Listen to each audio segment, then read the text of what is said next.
ലോകത്തെ അതിസമ്പന്നരായ ആളുകളെ കാണുമ്പോൾ അവരായിരിക്കും ഏറ്റവും സന്തോഷമുള്ള മനുഷ്യരെന്ന് തോന്നാറില്ലേ? കുറേ പണം കയ്യിലുണ്ടെങ്കിലും വലിയ ബിസിനസ് സാമ്രാജ്യം കെട്ടിപ്പൊക്കിയാലും ഒരാൾ ഭാഗ്യവാനാണോ? കയ്യിൽ ഒത്തിരി സമ്പത്തുണ്ടെന്ന് കരുതി സമാധാനമുണ്ടാകുമോ? കുറച്ച് നാൾ മുൻപ് ഈ രാജ്യത്തെ നടുക്കിയ ഒരു വാർത്ത കേട്ടു. ഇന്ത്യയിലെ ഏറ്റവും വലിയ കോഫി ഷോപ്പ് ശൃംഖലയായ കഫേ കോഫി ഡേയുടെ ഉടമ സിദ്ധാർത്ഥിൻ്റെ ആത്മഹത്യ. അല്പം കൂടി പിന്നോട്ട് പോയാൽ വയനാട് സ്വദേശിയായ പ്രവാസി വ്യവസായി കപ്പൽ ജോയി ജീവനൊടുക്കിയ സംഭവവും. ബിസിനസ് രംഗത്ത് ഏവരെയും വിസ്മയിപ്പിച്ച ഈ രണ്ടു പേരുടെയും ആത്മഹത്യക്ക് കാരണം സാമ്പത്തിക പ്രതിസന്ധിയായിരുന്നു. എന്നാൽ ഏറ്റവും ഒടുവിൽ നമ്മളേറെ ഞെട്ടിപ്പിച്ച സംഭവമാണ് കോൺഫിഡൻറ്റ് ഗ്രൂപ്പ് ഉടമ CJ റോയിയുടെ മരണം. ഇൻകം ടാക്സ് റെയ്ഡിനിടെ റോയി സ്വയം വെടിയുതിർത്ത് ജീവനൊടുക്കിയത് എന്തിനായിരിക്കും?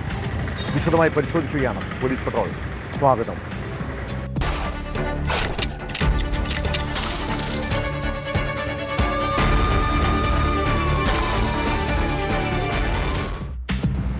കേരളത്തിലെ റിയൽ എസ്റ്റേറ്റ് രംഗത്തെയും കൺസ്ട്രക്ഷൻ മേഖലയിലെയും ആത്മവിശ്വാസത്തിൻ്റെ പേരായിരുന്നു കോൺഫിഡൻറ്റ് ഗ്രൂപ്പ്. സ്വകാര്യ ചാനലുകളിൽ ആദ്യമായി റിയാലിറ്റി ഷോകൾ നടക്കുന്ന സമയം. അക്കാലത്ത് പല TV ഷോകളുടെയും സ്പോൺസറായി നമ്മൾ കേട്ടു തുടങ്ങിയ ബ്രാൻഡാണിത്. എന്നാൽ കോൺഫിഡൻറ്റ് ഗ്രൂപ്പിനും സ്ഥാപകനും ചെയർമാനുമായ ഡോക്ടർ CJ റോയിക്കും എന്തായിരിക്കും സംഭവിച്ചത്? എവിടെയാണ് ആ കോൺഫിഡൻസ് നഷ്ടപ്പെട്ടത്? ദക്ഷിണേന്ത്യയിലും ഗൾഫ് നാടുകളിലും വലിയ ബിസിനസ് സാമ്രാജ്യം കെട്ടിപ്പൊക്കിയ റോയിയുടെ വളർച്ച അതിവേഗത്തിലായിരുന്നില്ല. എന്നാൽ വീഴ്ച അപ്രതീക്ഷിതമായിരുന്നു. അതുപോലെ തന്നെ അദ്ദേഹത്തിൻ്റെ മരണവും. ബംഗളൂരുവിലെ കോൺഫിഡൻറ്റ് ഗ്രൂപ്പ് ഓഫീസിനുള്ളിൽ ഇൻകം ടാക്സ് റെയ്ഡിനിടെയാണ് റോയി സ്വയം വെടിയുതിർത്ത് ആത്മഹത്യ ചെയ്തത്. ആദായ നികുതി വകുപ്പുമായി ബന്ധപ്പെട്ട് കുറച്ച് നാളുകളായി റോയിക്കെതിരെ അന്വേഷണം നടക്കുന്നുണ്ട്. അതിനിടെയുള്ള ആത്മഹത്യ ദുരൂഹമാണ്.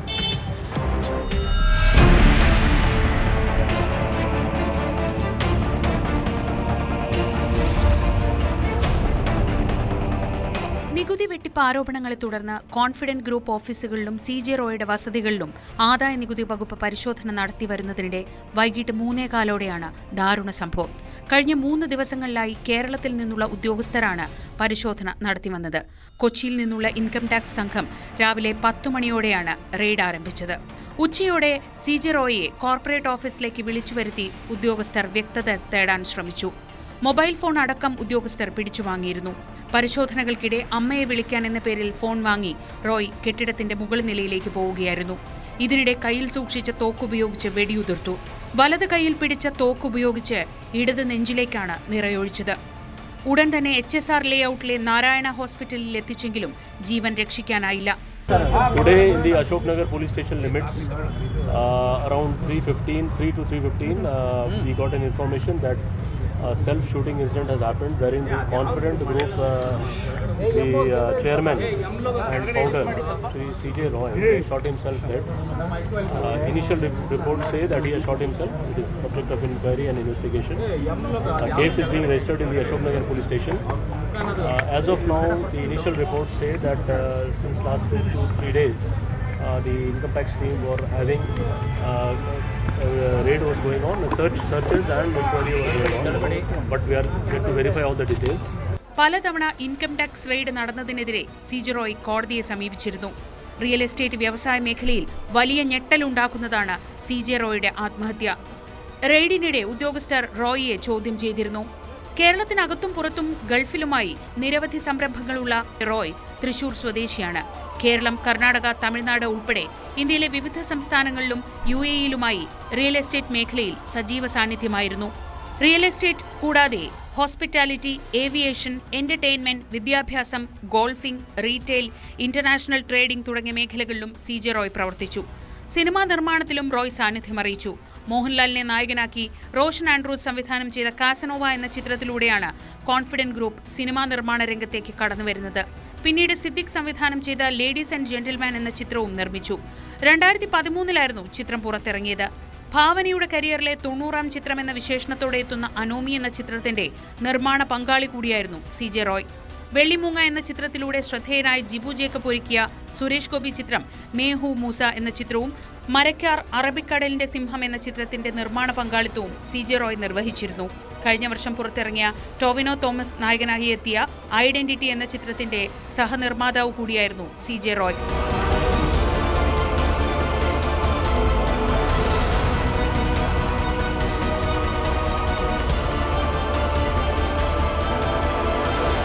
News desk news 18. സംശയരോഗികളായ കുറേ മനുഷ്യരെ കുറിച്ച് കേട്ടിട്ടില്ലേ? പ്രത്യേകിച്ച് ദാമ്പത്യ ബന്ധത്തിലെ സംശയം അപകടകരമാണ്. അത് പലരെയും അക്രമികളാക്കാം. പത്തനംതിട്ട വകയാറിൽ ഭാര്യയോടുള്ള സംശയത്തെ തുടർന്ന് ഭർത്താവ് കാട്ടിക്കൂട്ടിയ പരാക്രമത്തെക്കുറിച്ച് അറിയണം. വകയാർ കൊല്ലമ്പടി സ്വദേശി സിജുവാണ് പുലർച്ചെ വീടിന് തീയിട്ട് ഭാര്യയെയും മക്കളെയും ചുട്ടരിച്ച് കൊല്ലാൻ ശ്രമിച്ചത്. പൊള്ളലേറ്റ ഭാര്യ രജനിയും ഇളയ മകനും പത്തനംതിട്ട താലൂക്ക് ആശുപത്രിയിൽ ചികിത്സയിലാണ്. അപകടത്തിൽ രജനിക്ക് 40%-ലേറെ പൊള്ളലേറ്റിട്ടുണ്ട്. തീ കൊളുത്തിയ ശേഷം രക്ഷപ്പെടാൻ ശ്രമിച്ച പ്രതിയെ പോലീസ് പിടികൂടി.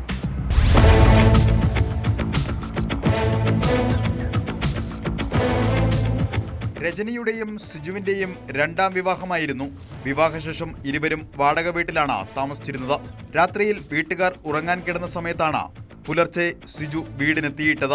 ശബ്ദം കേട്ട അയൽവാസികളാണ് രജനിയെയും മക്കളെയും രക്ഷപ്പെടുത്തിയത്. വീടിന് തീവച്ചതിനു ശേഷം രാത്രി തന്നെ പ്രതി രക്ഷപ്പെട്ടു. പോലീസ് നടത്തിയ അന്വേഷണത്തിലാണ് സിജു പിന്നീട് പിടിയിലായത്. ഭാര്യയിലുള്ള സംശയത്തെ തുടർന്നാണ് വീടിന് തീവച്ചതെന്ന പോലീസിന്റെ ചോദ്യം ചെയ്യലിൽ ഇയാൾ പറഞ്ഞു. രജനിയെയും മക്കളെയും തീവച്ച് കൊലപ്പെടുത്തുകയായിരുന്നു ലക്ഷ്യം. രാത്രി 1 മണിയോടുകൂടിയാണ് കയ്യിൽ കരുതിയിരുന്ന പെട്രോൾ ഉപയോഗിച്ച് വീട് കത്തിച്ചത്. വീടിന്റെ ഒരു ഭാഗം കത്തി നശിച്ചു. രണ്ടുപേരുടെയും പുനർവിവാഹമായിരുന്നു. പലപ്പോഴും വീട്ടിൽ വഴക്കുണ്ടാക്കുന്നതും പതിവാണെന്ന് പോലീസ് പറയുന്നു. രജനിയും മക്കളും താലൂക്ക് ആശുപത്രിയിൽ ചികിത്സയിലാണ്.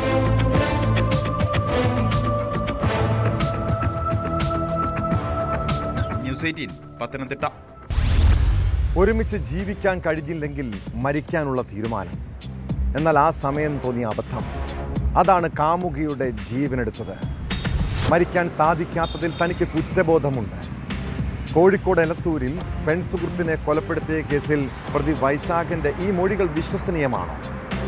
കൊലപാതകം നടന്ന വർക്ക്ഷോപ്പ് അടക്കമുള്ള സ്ഥലങ്ങളിൽ തെളിവെടുപ്പിന് എത്തിച്ചപ്പോഴാണ് പ്രതി ഇക്കാര്യങ്ങൾ പോലീസിനോടും മാധ്യമങ്ങളോടും പറഞ്ഞത്. എന്നാൽ ഈ വാദങ്ങൾ പോലീസ് ഇനിയും മുഖവിലക്കെടുത്തിട്ടില്ല. കൂടുതൽ ചോദ്യം ചെയ്താൽ മാത്രമേ വിവരങ്ങൾ സ്ഥിരീകരിക്കാനാകൂവെന്ന നിലപാടിലാണ് അന്വേഷണ സംഘം.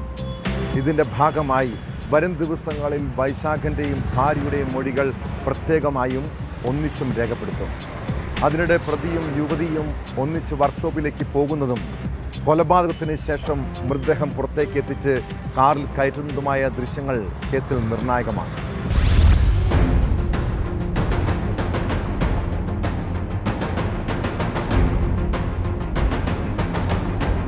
പ്രതി വൈശാഖിനെ 5 ദിവസം പോലീസ് കസ്റ്റഡിയിൽ വിട്ടതിന് പിന്നാലെയാണ് പ്രതിയുമായി പോലീസ് മാളിക്കടവിലെ വൈശാഖിന്റെ ഐഡിയൽ ഇൻഡസ്ട്രിയൽ വർക്ക്ഷോപ്പിൽ തെളിവെടുപ്പ് നടത്തിയത്. യുവതിയും വൈശാഖനും മുറിക്കുള്ളിൽ ഒരുമിച്ച് തൂങ്ങാൻ ശ്രമം നടത്തിയതും സ്റ്റൂൾ തട്ടിമറിച്ച് എങ്ങനെയാണ് താൻ യുവതിയെ കൊലപ്പെടുത്തിയതെന്നും പ്രതി പോലീസിനോട് വിശദീകരിച്ചു.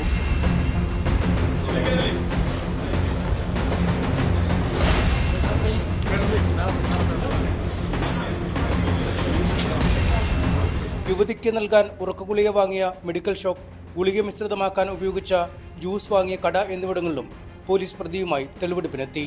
കഴിഞ്ഞ ദിവസം വൈശാഖിന്റെ വർക്ക്ഷോപ്പിൽ ഫോറൻസിക് വിദഗ്ധർ പരിശോധന നടത്തിയിരുന്നു.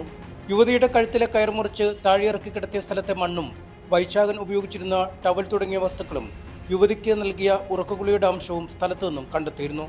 കൊലപാതകത്തിൽ കുറ്റബോധമുണ്ടെന്ന് പ്രതി പോലീസിനോട് പറഞ്ഞു. കൃത്യം നടത്തിയത് ഭാര്യക്കറിയാമെന്നും വൈശാഖൻ മൊഴി നൽകി.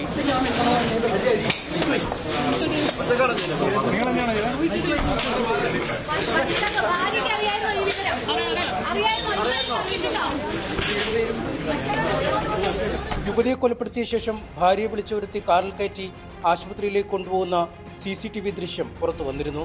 പ്രതി യുവതിയുമായി വർക്ക്ഷോപ്പിലെത്തുന്നതിൻ്റെയും ഇരുവരും തമ്മിൽ നടത്തിയ സംഭാഷണമടക്കമുള്ള നിർണായക ദൃശ്യങ്ങളും പോലീസിന് ലഭിച്ചിട്ടുണ്ട്. 16 വയസ്സ് മുതൽ വൈശാഖനും യുവതിയും തമ്മിൽ അടുത്ത ബന്ധം പുലർത്തിയിരുന്നു. ലൈംഗിക ദുരുപയോഗമടക്കമുള്ള കാര്യങ്ങൾ പരാമർശിക്കുന്ന യുവതിയുടെ ഡയറി കണ്ടെടുത്തതിന് പിന്നാലെ പ്രതിക്കെതിരെ പോക്സോ കുറ്റവും ചുമത്തിയിട്ടുണ്ട്. തന്നെ വിവാഹം കഴിക്കണമെന്ന് യുവതി ആവശ്യപ്പെട്ടതോടെയാണ് ഇരുവരും തമ്മിലുള്ള ബന്ധത്തിൽ വിള്ളൽ വീണത്. ഭാര്യയോട് കാര്യങ്ങൾ തുറന്നു പറയുമെന്ന് യുവതി മുന്നറിയിപ്പ് നൽകിയതോടെ യുവതിയെ ഒഴിവാക്കാൻ വൈശാഖൻ തീരുമാനിക്കുകയായിരുന്നു. കുറച്ചുനാളായി അകൽച്ച പാലിച്ചു നിന്ന യുവതിയുമായി കൊല നടത്താനായി വൈശാഖൻ വീണ്ടും അടുപ്പം ഭാവിക്കുകയായിരുന്നു. ഒന്നിച്ചു ജീവിക്കാൻ കഴിയില്ലെങ്കിൽ ഒരുമിച്ച് മരിക്കാമെന്ന് പറഞ്ഞ് യുവതിയെ വർക്ക്ഷോപ്പിലേക്ക് വിളിച്ചു വരുത്തുകയായിരുന്നു. ഒരുമിച്ച് കയർകൊണ്ട് കുരുക്കുണ്ടാക്കിയെങ്കിലും വൈശാഖൻ യുവതിയെ തന്ത്രപൂർവ്വം കൊലപ്പെടുത്തി.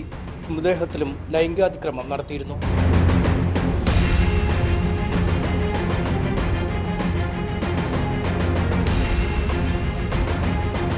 ന്യൂസ് 18 കോഴിക്കോട്.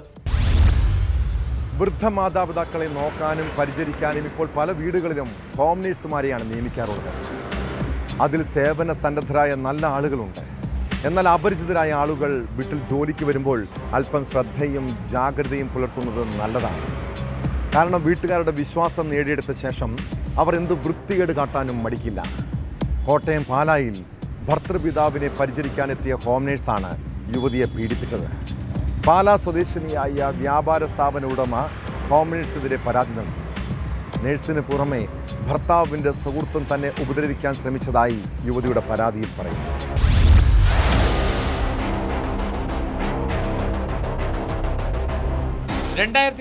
ജൂലൈയിലെ സംഭവത്തിലാണ് യുവതി പരാതിയുമായി രംഗത്ത് വന്നത്. ഭർത്തൃപിതാവിനെ പരിചരിക്കാനാണ് മെയിൽ നഴ്സ് എത്തിയത്. പകൽ ഭർത്താവും കുട്ടികളും വീട്ടിലില്ലാതിരുന്ന സമയം നോക്കി നഴ്സ് ജ്യൂസിൽ മയക്കുമരുന്ന് കലർത്തി യുവതിക്കും ഭർത്തൃപിതാവിനും നൽകി. ജ്യൂസ് കുടിച്ച് അബോധാവസ്ഥയിലായ യുവതിയെ ഇയാൾ പീഡിപ്പിച്ചു എന്നാണ് ആരോപണം. പീഡനത്തെ തുടർന്ന് മാസങ്ങളോളം കടുത്ത മാനസിക ബുദ്ധിമുട്ടിലായിരുന്നുവെന്ന് യുവതി പറയുന്നു. ഇതിൽ നിന്ന് മോചനം ലഭിച്ചതോടുകൂടിയാണ് ഇപ്പോൾ പരാതി നൽകിയത്. നഴ്സിന് പുറമെ ഭർത്താവിന്റെ സുഹൃത്തായ മറ്റൊരാളും തന്നെ ലൈംഗികമായി ഉപദ്രവിക്കാൻ ശ്രമിച്ചുവെന്ന് യുവതി മൊഴി നൽകിയിട്ടുണ്ട്. സംഭവത്തിൽ പാലാ പോലീസ് അന്വേഷണം ആരംഭിച്ചു.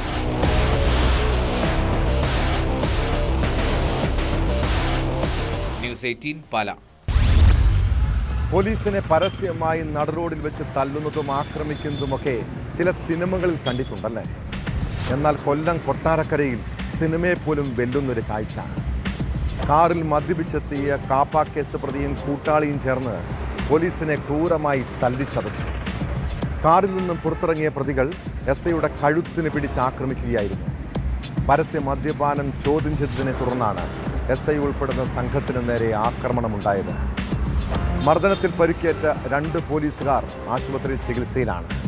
സംഭവത്തിന് ശേഷം കൊട്ടാരക്കരയിൽ നിന്ന് കൂടുതൽ പോലീസ് എത്തിയാണ് പ്രതികളെ കീഴ്പ്പെടുത്തിയത്.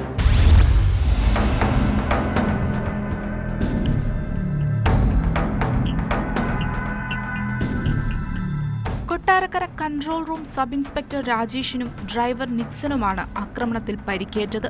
മദ്യപിച്ച് വാഹനമോടിച്ചതിനെക്കുറിച്ച് പോലീസ് ചോദ്യം ചെയ്തതിലുള്ള വിരോധമാണ് ആക്രമണത്തിന് കാരണമെന്ന് എഫ്ഐആറിൽ പറയുന്നു.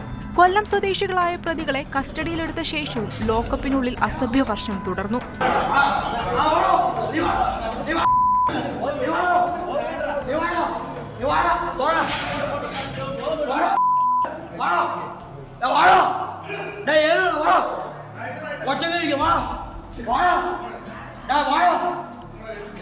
സുഹൃത്തുക്കളായ വെങ്കിടേഷും മനീഷും കാറിൽ മദ്യപിച്ചെത്തുന്നതായി പോലീസിന് വിവരം ലഭിച്ചതിനെ തുടർന്നാണ് പരിശോധനയ്ക്കെത്തിയത്.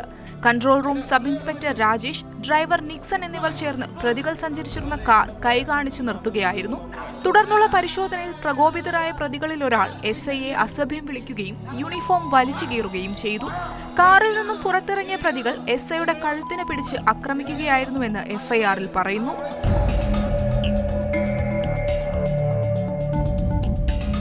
കൊട്ടാരക്കരയിൽ നിന്നും കൂടുതൽ പോലീസ് എത്തിയാണ് പ്രതികളെ കീഴ്പ്പെടുത്തി ലോക്കപ്പിലേക്ക് മാറ്റിയത്. പരിക്കുപറ്റിയ പോലീസുകാർ കൊട്ടാരക്കര താലൂക്ക് ആശുപത്രിയിൽ ചികിത്സ തേടി. നിരവധി ക്രിമിനൽ കേസുകളിലും അടിപിടി കേസുകളിലും കാപ്പ കേസിലും പ്രതിയാണ് വെങ്കിടേഷ് എന്ന് പോലീസ് അറിയിച്ചു. സംഭവത്തിൽ വിശദമായ അന്വേഷണം പോലീസ് ആരംഭിച്ചിട്ടുണ്ട്. കോടതിയിൽ ഹാജരാക്കിയ പ്രതികളെ റിമാൻഡ് ചെയ്തു.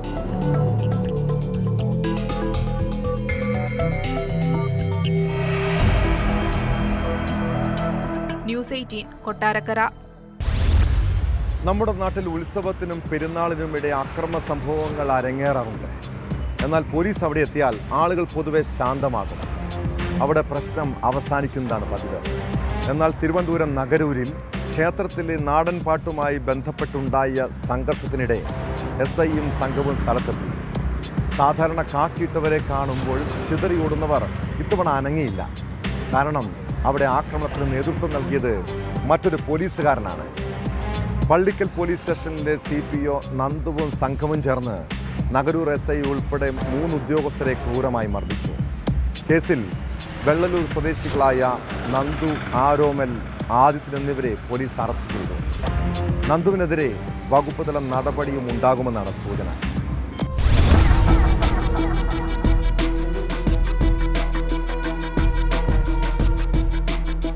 നഗരൂർ വെള്ളലൂർ ശിവക്ഷേത്രത്തിലെ നാടൻപാട്ടുമായി ബന്ധപ്പെട്ട് 2 വിഭാഗങ്ങൾ തമ്മിൽ സംഘർഷമുണ്ടായതിനെ തുടർന്ന് SI അൻസാറിന്റെ നേതൃത്വത്തിലുള്ള പോലീസ് സംഘം സ്ഥലത്തെത്തി ഇവരെ പിരിച്ചുവിട്ടിരുന്നു. ഇതിലുള്ള വൈരാഗ്യമാണ് ആക്രമണത്തിൽ കലാശിച്ചത്. ആക്രമണത്തിൽ നഗരൂർ SI അൻസാറിന് സാരമായി പരിക്കേറ്റിരുന്നു. മദ്യപിച്ച് ബഹളമുണ്ടാക്കിയത് ചോദ്യം ചെയ്തതിനെ തുടർന്നാണ് ആക്രമണമുണ്ടായതെന്നാണ് പ്രാഥമിക വിവരം. ഗാനമേളയ്ക്ക് ശേഷം പള്ളിക്കൽ പോലീസ് സ്റ്റേഷനിലെ CPO നന്ദുവും സംഘവും ചേർന്ന് നഗരൂർ SIയെ വളഞ്ഞിട്ട് മർദ്ദിക്കുകയും സമീപത്തെ ഓടയിലേക്ക് തള്ളിയിടുകയുമായിരുന്നു.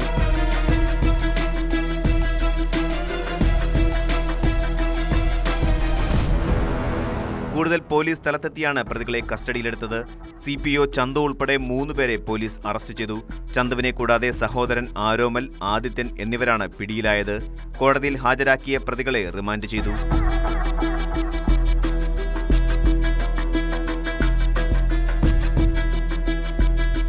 ന്യൂസ് 18 തിരുവനന്തപുരം. ഈ നാട്ടിൽ നിയമം കയ്യിലെടുക്കാൻ ആർക്കാണ് അധികാരം? നിയമം നടപ്പാക്കേണ്ടത് പോലീസുകാരാണ്. എന്നാൽ സമീപകാലത്തായി പലരും പോലീസിനെ പോലെ അഴിഞ്ഞാടും, സാധാരണക്കാരെ തല്ലിച്ചതയ്ക്കും. തൊടുപുഴ KSRTC ബസ് സ്റ്റാൻഡിൽ മദ്യപിച്ചെത്തിയ യാത്രക്കാരനെ KSRTC ജീവനക്കാരൻ മർദ്ദിച്ച സംഭവത്തെക്കുറിച്ചാണ് പറഞ്ഞു വരുന്നത്. യൂണിഫോം അണിഞ്ഞ ജീവനക്കാരൻ യാത്രക്കാരൻ്റെ മുഖത്തടിക്കുന്ന വീഡിയോയും പുറത്തു വന്നു. എന്നാൽ പരാതിക്കാരില്ലാത്തതിനാൽ കേസെടുത്തിട്ടില്ലെന്നാണ് പോലീസ് പറയുന്നത്.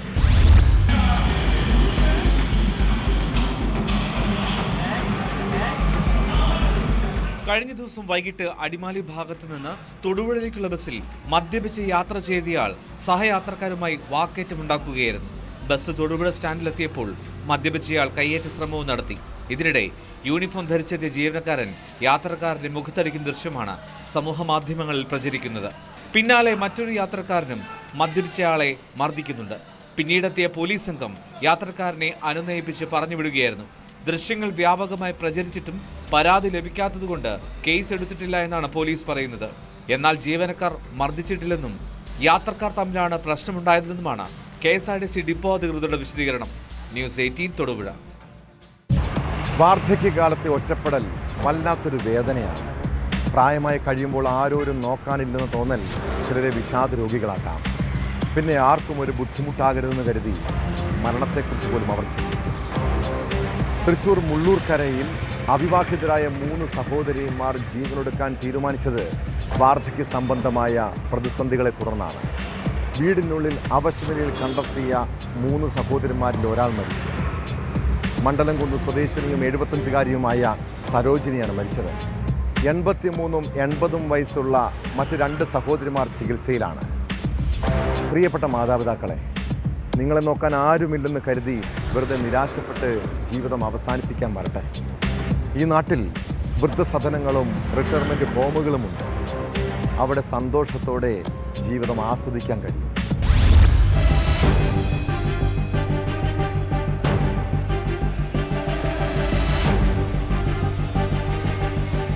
തൃശൂർ മുള്ളൂർക്കര ആറ്റൂർ മണ്ഡലംകുന്നിലാണ് ഒരു വീട്ടിലെ 3 വയോധികരായ സഹോദരിമാരെ വീടിനുള്ളിൽ അവശനിലയിൽ കണ്ടെത്തിയത്. ഉടൻ ഇവരെ ആശുപത്രിയിൽ എത്തിച്ചെങ്കിലും സഹോദരിമാരിൽ ഒരാളായ സരോജിനി മരിച്ചു. മറ്റ് 2 പേർ ചികിത്സയിൽ തുടരുകയാണ്. വെള്ളിയാഴ്ച രാവിലെയാണ് നാടിനെ നടുക്കിയ ഈ സംഭവം പുറംലോകം അറിഞ്ഞത്. മുള്ളൂർക്കര പഞ്ചായത്തിലെ ആറ്റൂർ മണ്ഡലംകുന്നിൽ മടപ്പത്തിൽ പുരയ്ക്കൽ വീട്ടിലാണ് ദാരുണമായ സംഭവം അരങ്ങേറിയത്. സഹോദരിമാരായ 83 വയസ്സുള്ള ദേവകി, 80 വയസ്സുള്ള ജാനകി, 75 വയസ്സുള്ള സരോജിനി എന്നിവരെയാണ് വീടിനുള്ളിൽ അവശനിലയിൽ കണ്ടെത്തിയത്. രാവിലെയായിട്ടും വീടിന്റെ വാതിൽ തുറക്കാത്തതിനെ തുടർന്ന് അയൽവാസികൾ നടത്തിയ പരിശോധനയിലാണ് 3 പേരെയും അവശനിലയിൽ കണ്ടെത്തിയത്. കാലത്ത് ഇവരാരും വീട് തുറന്നിട്ടില്ല എന്ന് മനസ്സിലാക്കിയപ്പോൾ അയൽവാസികളാരോ കണ്ടിട്ട് പഞ്ചായത്ത് മെമ്പറോട് പറഞ്ഞു. മെമ്പർ എന്നെ വിളിച്ചു. അങ്ങനെ പോലീസിനെ വിളിച്ചു. പോലീസ് വന്ന് വാതിൽ തുറന്ന് അകത്ത് ചെന്നപ്പോൾ 3 പേരും വിഷം കഴിച്ച് ഇതൊക്കെയാണ്. ഒരാൾ തീരെ അവശതയിൽ ഒരു മിടിപ്പ് മാത്രമാണ് ഉണ്ടായിരുന്നത്. മറ്റ് 2 പേർക്ക് അല്പം ജീവനുള്ളതായിട്ട്. എന്തായിരുന്നാലും പെട്ടെന്ന് ഞങ്ങൾ ആശുപത്രിയിൽ എത്തിച്ചു. ആംബുലൻസുകൾ വരുത്തി ആശുപത്രിയിൽ എത്തിച്ചപ്പോൾ ആശുപത്രിയിലെ ഒരാളുടെ മരണം, ഈ സരോജിനി എന്ന് പറയുന്ന ആ സഹോദരിയുടെ മരണം സ്ഥിരീകരിച്ചിട്ടുണ്ട്. ഉടൻ തന്നെ വിവരമറിഞ്ഞ് സ്ഥലത്തെത്തിയ വാർഡ് മെമ്പറും പഞ്ചായത്ത് പ്രസിഡന്റ് NS വർഗീസും നാട്ടുകാരുടെ സഹായത്തോടെ മൂവരെയും ആംബുലൻസിൽ ജില്ലാ ആശുപത്രിയിലേക്ക് മാറ്റി. എന്നാൽ ആശുപത്രിയിൽ എത്തിച്ചപ്പോഴേക്കും ഇളയ സഹോദരി സരോജിനി മരിച്ചിരുന്നു. മറ്റ് രണ്ടുപേരുടെ നില അതീവ ഗുരുതരമായി തുടരുകയാണ്. പോലീസ് അന്വേഷണം ആരംഭിച്ചിട്ടുണ്ട്.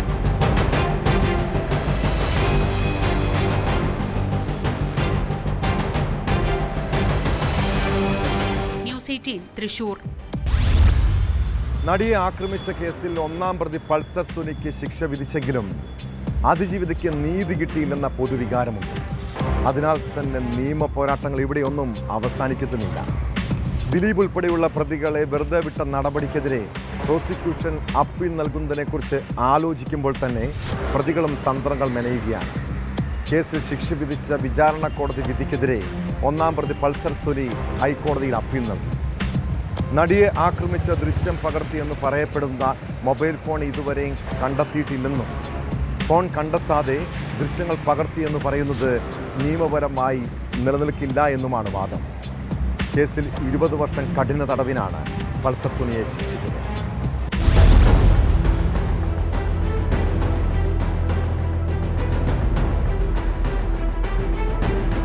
ദൃശ്യം ചിത്രീകരിച്ചു എന്ന് പറയപ്പെടുന്ന ഒറിജിനൽ ഫോൺ കണ്ടെത്തിയിട്ടില്ലെന്നും അതുകൊണ്ട് തന്നെ ദൃശ്യങ്ങൾ പകർത്തിയെന്ന് പറയുന്നത് നിയമപരമായി നിലനിൽക്കില്ലെന്നും അപ്പീലിൽ പറയുന്നു.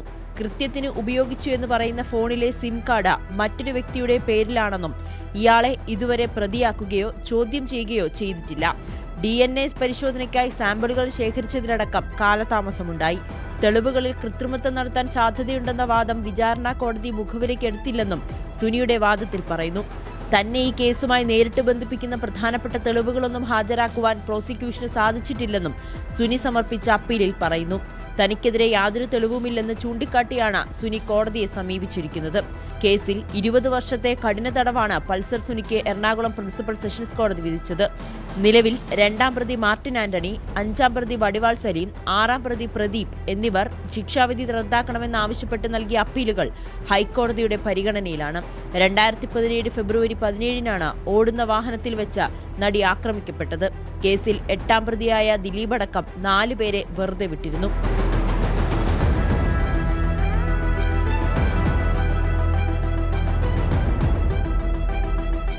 ന്യൂസ് 18 കൊച്ചി. ഉണ്ണികൃഷ്ണൻ പോറ്റിയെ വിശ്വാസമായിരുന്നു. സാമ്പത്തിക ഇടപാടോ തട്ടിപ്പോ അറിയില്ല. ശബരിമല സ്വർണ്ണക്കൊള്ള കേസിൽ നടൻ ജയറാം അന്വേഷണ സംഘത്തിന് നൽകിയ മൊഴിയാണിത്. ചെന്നൈയിലെ വീട്ടിൽ വെച്ചായിരുന്നു ജയറാമിൻ്റെ ചോദ്യം ചെയ്യൽ. ശബരിമലയിൽ വെച്ചാണ് ഉണ്ണികൃഷ്ണൻ പോറ്റിയുമായുള്ള ബന്ധം തുടങ്ങുന്നതെന്നും പോറ്റി നിരവധി തവണ പൂജകൾക്കായി വീട്ടിൽ എത്തിയിട്ടുണ്ടെന്നും ജയറാം മൊഴി നൽകി. കേസിൽ ജയറാമിനെ സാക്ഷിയാക്കാനാണ് SIT ആലോചിക്കുന്നത്.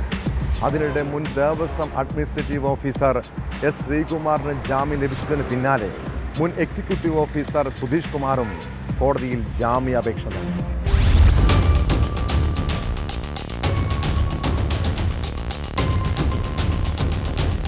ഉണ്ണികൃഷ്ണൻ പോറ്റിയുമായി ശബരിമലയിൽ വെച്ചാണ് ബന്ധം തുടങ്ങിയതെന്നാണ് ജയറാം അന്വേഷണ സംഘത്തോട് നടത്തിയ വെളിപ്പെടുത്തൽ.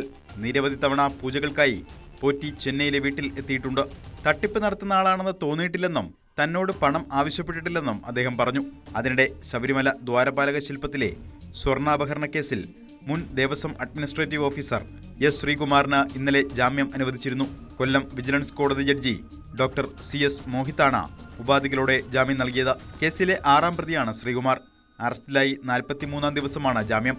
ദ്വാരപാലക ശില്പപാളികൾ കടത്തുന്നതിന് ദിവസങ്ങൾക്ക് മുൻപാണ് ശ്രീകുമാർ ജോലിയിൽ പ്രവേശിച്ചതെന്നും കേസിനാസ്പദമായ രേഖയിൽ ഒപ്പുവെച്ചത് ഉന്നത ഉദ്യോഗസ്ഥരുടെ നിർദ്ദേശപ്രകാരമാണെന്നുള്ള പ്രതിഭാഗവാദം കണക്കിലെടുത്താണ് ജാമ്യം. കേസന്വേഷണം നിർണായക ഘട്ടത്തിലായിരിക്കുമ്പോൾ ജാമ്യം നൽകുന്നത് അന്വേഷണത്തെ ബാധിക്കുമെന്ന് പ്രോസിക്യൂഷൻ വാദിച്ചിരുന്നു. ശബരിമല മുൻ അഡ്മിനിസ്ട്രേറ്റീവ് ഓഫീസർ മുരാരി ബാബുവിന് പിന്നാലെ ശബരിമല സ്വർണ്ണാപഹരണ കേസിൽ ജയിൽ മോചിതനാകുന്ന 2ാമത്തെ ആളാണ് ശ്രീകുമാർ. അതേസമയം ശബരിമല കേസിലെ മറ്റൊരു പ്രതി KP ശങ്കരദാസിന്റെ റിമാൻഡ് 14 ദിവസത്തേക്ക് ദീർഘിപ്പിച്ചു. ശാരീരിക ബുദ്ധിമുട്ടുകൾ കണക്കിലെടുത്ത് വീൽചെയറിലാണ് ശങ്കരദാസിനെ കോടതിയിൽ ഹാജരാക്കിയത്. ശബരിമലയിൽ വിവാദ സ്വർണ്ണക്കടത്ത് നടന്ന സമയത്ത് ദേവസ്വം ബോർഡ് അംഗമായിരുന്നു ശങ്കരദാസ്.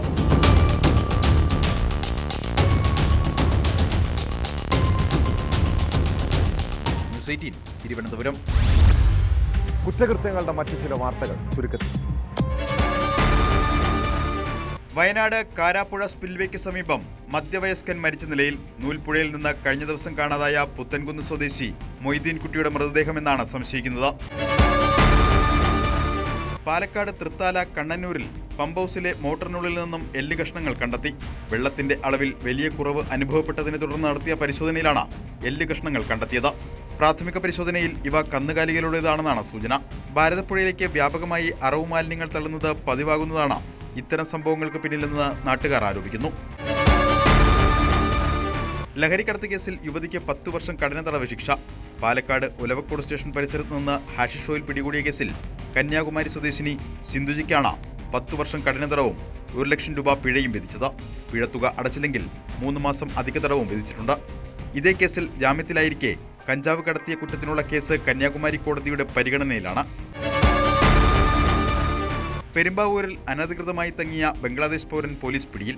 ബംഗ്ലാദേശ് കിഷോർപൂർ സ്വദേശി സുജോൻ അലിയെയാണ് കോട്ടപ്പടി പോലീസ് പിടികൂടിയത്. രഹസ്യവിവരത്തെ തുടർന്നായിരുന്നു പരിശോധന. തൃക്കാരിയൂർ പാനിയയിലുള്ള പ്ലൈവുഡ് കമ്പനിയിൽ താമസിച്ച് ജോലി ചെയ്തു വരികയായിരുന്നു. തിരുവനന്തപുരത്ത് 12 വയസ്സുകാരിയെ പീഡിപ്പിച്ച കേസിൽ പ്രതിക്ക് 43 വർഷം കഠിന തടവിന് ശിക്ഷ.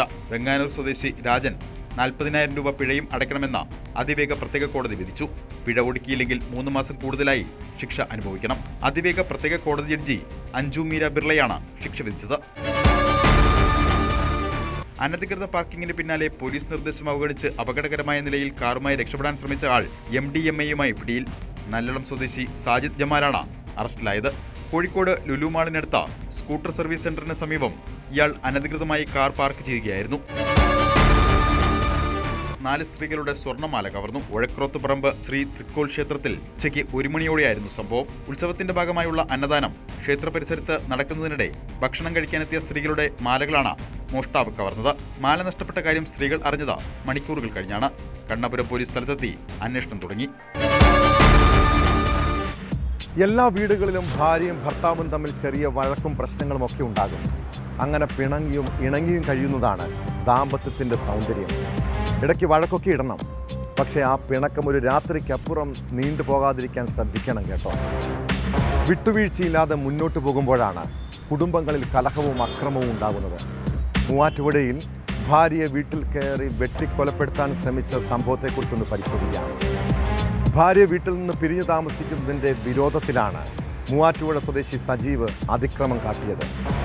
ഭാര്യയെ വെട്ടിക്കൊലപ്പെടുത്താൻ ശ്രമിച്ച പ്രതി തടയാനെത്തിയ മകളെയും വാക്കത്തി കൊണ്ട് ആക്രമിച്ചു.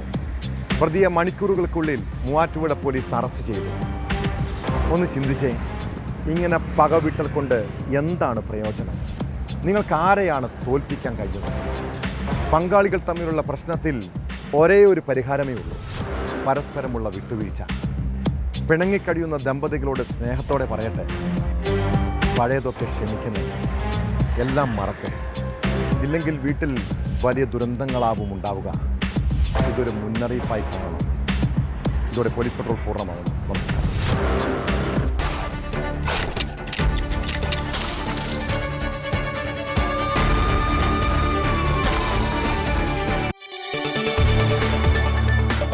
കൂടുതൽ വാർത്തകൾക്ക് News 18 Keralam YouTube channel subscribe ചെയ്യുക.